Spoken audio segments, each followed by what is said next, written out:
After almost 60 years of strong bipartisan support, Congress has cut all federal funding for public media, stripping away a critical pillar of support for local stations like ours. At Vermont Public, we'll lose at least $2 million this year. If all our sustaining members increase their gift by $7 per month, we'll close that gap for good. Increase your gift today and help close the gap at vermontpublic.org/update.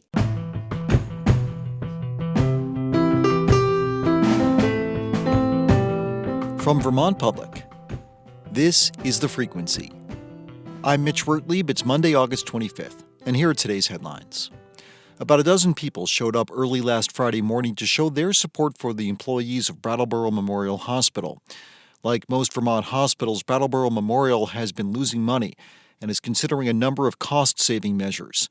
Christine Sapinski says if there are cuts, they should come from the higher-paid administrators and not people caring for the patients. We're here to support the community, the employees. We hope the hospital will come up with other strategies other than outsourcing that can still save our local employees. The hospital laid off 6 employees recently, and the CEO says further staff reductions are under consideration. State tourism officials are hiring an outside firm to develop a new visual brand identity for Vermont. Commissioner of Tourism Heather Pelham says a well-crafted brand mark could help draw more visitors to Vermont. Will a new brand mark change the future of, tourism in Vermont? I don't think so, but will it help in our efforts? Yes, I believe it will. Pelham says the goal is to create a symbol that captures the essence of what people love about Vermont, such as its scenic beauty. The department has not yet chosen an advertising firm or set a budget for the project. But Pelham says the brand mark will be ready for her department's 2026 summer promotional campaign. A contested boundary between Vergennes and Panton is causing heated debate in both communities. For nearly 200 years, Vergennes has been taxing roughly 460 acres of land more than is described in its charter. That's according to the Addison Independent. Experts have suggested several solutions, including moving 178 acres and 13 properties from Vergennes into Panton. Several residents would see their homes move jurisdictions under that plan. Nearby Ferrisburg and Waltham are also impacted by the discrepancy, and the Independent reports Vergennes officials plan to hold talks with those communities. And a local volunteer organization recently donated over 1 million blueberries and broke their own late summer record. Volunteers with willing hands are invited by local farms to go in and recover fresh produce after harvests that are known as gleaning. They also get fresh foods from wholesale grocers that would otherwise go to waste. Then they donate about 1 million pounds of food each year to 80 food shelves in the Upper Valley. Gabe Zorhide is Willing Hands Executive Director. Our volunteers picked 2,635 pounds of blueberries. We estimate that's about 1.3 million berries, 3,000 pints, and that's the most we've ever picked. Zorhide said more than 100 volunteers gathered the berries in 30 gleaning sessions. He said sweet corn is next, and of course, it's almost apple season. Coming up, there's a popular year-round league in Brattleboro that just might be up your alley if you're over 50. Vermont Public's Sabine Pooks takes us to the Brattleboro Bowl. That's after this. There's one league at the Brattleboro Bowl that plays all year round.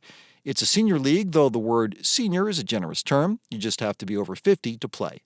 Vermont Public's Sabine Pooks laced up her bowling shoes to find out what the league is all about. The members of Brattleboro's Senior Bowling League talk a humble game. But the wrist guards they wear and the personalized bowling balls and bowling bags they show up with tell a different story. I am now 156 through the 8th frame, and I'm working on a strike, so if I continue to strike, it'll be like a 220 game, something like that. Yep. 220, that sounds pretty good. It is pretty good, yes. Robert Rigby has a blue bowling ball that says Radical on it in big yellow letters. He lives in Greenfield, Massachusetts.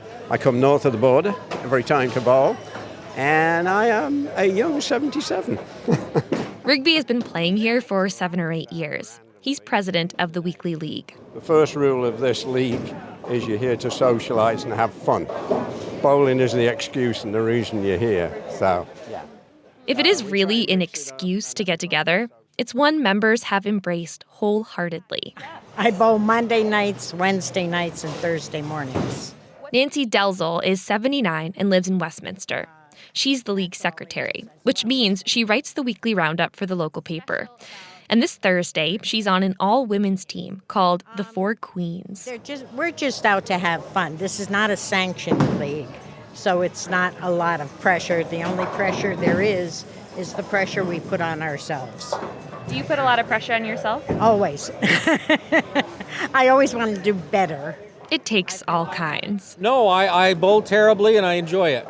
Dwayne Shulmat is 65. He joined after he met someone in his church who plays. There was a gentleman that was almost 100 years old, and I decided that if he can bowl, I might be able to do it. Some people actually know how to bowl, but it's not me. Who's the best bowler here? Yeah, that's debatable. There's a few people that bowl too well to be here. The game is fast-paced. I'm up. You're going to have to take a break. I'm up. You're up? Can I come watch you bowl? Have a seat. So it's kind of hard to talk to anyone for more than a few minutes before it's their turn. That was very good. No, it wasn't.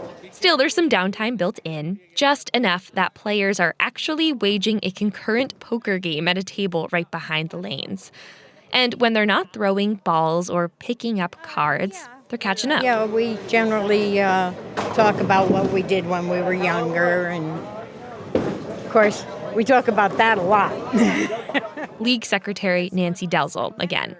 She's been bowling since she was 10 in a junior bowling league. Thank you. Nancy, that was great. Thank you. Great. Today, she's playing a really great game, but she's not resting on her laurels. What does it feel like to roll a strike?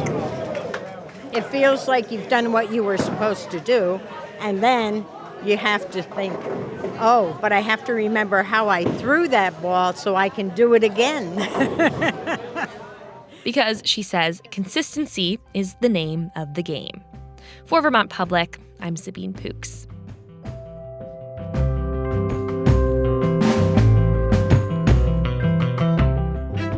Thanks for listening to The Frequency today. We had additional reporting from Howard Weiss-Tisman, Peter Hirschfeld, Mark Davis, who also edited today's episode, and Mary Engish. Our music is by Blue Dot Sessions.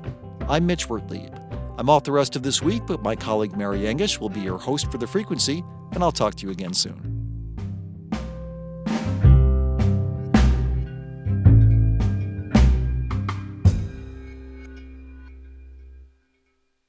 These days, there's so much news, it can be hard to keep up with what it all means for you, your family, and your community. The Consider This podcast from NPR features our award-winning journalism. 6 days a week, we bring you a deep dive on a news story and provide the context and analysis that helps you make sense of the news. We get behind the headlines. We get to the truth. Listen to the Consider This podcast from NPR.